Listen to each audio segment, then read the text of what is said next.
സഞ്ചാരി ഞാൻ യേശുവിൽ ചാരി ഞാൻ പോകുന്നു കുരിശിന്റെ പാതയിൽ. സുഭാഷിതം. വിവേകം പ്രാപിക്കേണ്ടതിൻ്റെ ആവശ്യകത എന്താണ്? What is the purpose of becoming a man of understanding? സാക്ഷ്യവാക്യങ്ങൾ 14:8 വായിക്കുന്നത്, the wisdom of the prudent is to understand his way. വഴി തിരിച്ചറിയുന്നത് വിവേകിയുടെ ജ്ഞാനം. അപ്പോൾ അനേക വഴികളുണ്ട് എന്ന് നമുക്കറിയാം.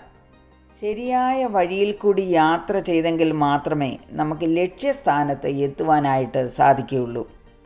അത് ജീവിതത്തിൻ്റെ വഴികളായാലും അങ്ങനെ തന്നെ.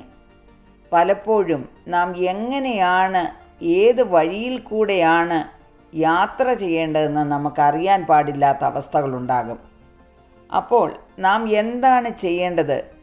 ആ വഴി അറിയുന്നതിന് വേണ്ടി വിവേകത്തോടെ പ്രവർത്തിക്കണം. അതാണ് ഇവിടെ പറയുന്നത്, വഴി തിരിച്ചറിയുന്നത് വിവേകിയുടെ ജ്ഞാനമാണ് എന്നുള്ളത്. വിവേകമുള്ളവനോ പരിജ്ഞാനം എളുപ്പമെന്ന് 14:6 വായിക്കുന്നു. അപ്പോൾ നാം പരിജ്ഞാനത്തോടെ പ്രവർത്തിക്കുകയാണെങ്കിൽ, അല്ലെങ്കിൽ വിവേകത്തോടും പരിജ്ഞാനത്തോടും നാം പ്രവർത്തിക്കുകയാണെങ്കിൽ വഴി നമുക്ക് മനസ്സിലാക്കാനായിട്ട് സാധിക്കും. ഭോഷന് തൻ്റെ വഴി ചിലപ്പോൾ ചൊവ്വായി തോന്നും, ജ്ഞാനിയോ ആലോചന കേട്ട് അനുസരിക്കുന്നു എന്ന് ദൈവവചനം പറയുന്നു. നാം പലതിനും ആലോചന കേട്ട് അനുസരിക്കേണ്ടതാണ്.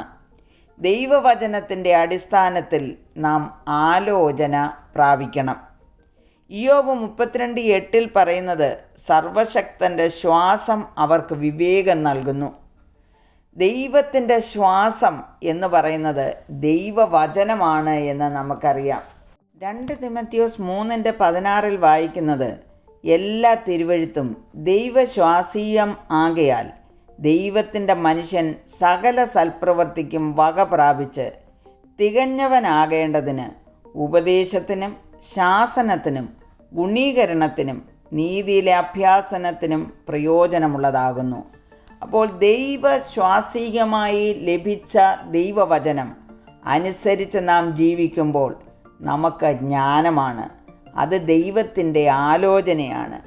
ആ ഒരു വിവേകി ഈ ദൈവത്തിൻ്റെ ആലോചന പ്രാപിക്കുന്നു. അങ്ങനെ നാം നോക്കുമ്പോൾ വിവേകമുള്ളവന് പരിജ്ഞാനം എളുപ്പം എന്ന് ദൈവവചനം പറയുന്നു. അപ്പോൾ വിവേകത്തോടെ നാം ജീവിക്കുമ്പോൾ നമുക്ക് ആലോചന ദൈവത്തിൻ്റെ സന്നിധിയിൽ നിന്ന് നമുക്ക് ലഭിക്കും. അങ്ങനെയാവുമ്പോൾ നമ്മുടെ വഴികൾ തിരിച്ചറിയുവാൻ ദൈവം സഹായിക്കുന്നു. ദൈവത്തിൻ്റെ വഴിയിൽ ജീവിപ്പാൻ ദൈവം നമുക്ക് കൃപ തരുന്നു. അങ്ങനെ ഒരു വിവേകിയായി ദൈവത്തിൻ്റെ വഴി തിരിച്ചറിഞ്ഞ് ജീവിപ്പാൻ എല്ലാവരെയും ദൈവം സഹായിക്കട്ടെ എന്ന് പ്രാർത്ഥിക്കുന്നു. സഞ്ചാരി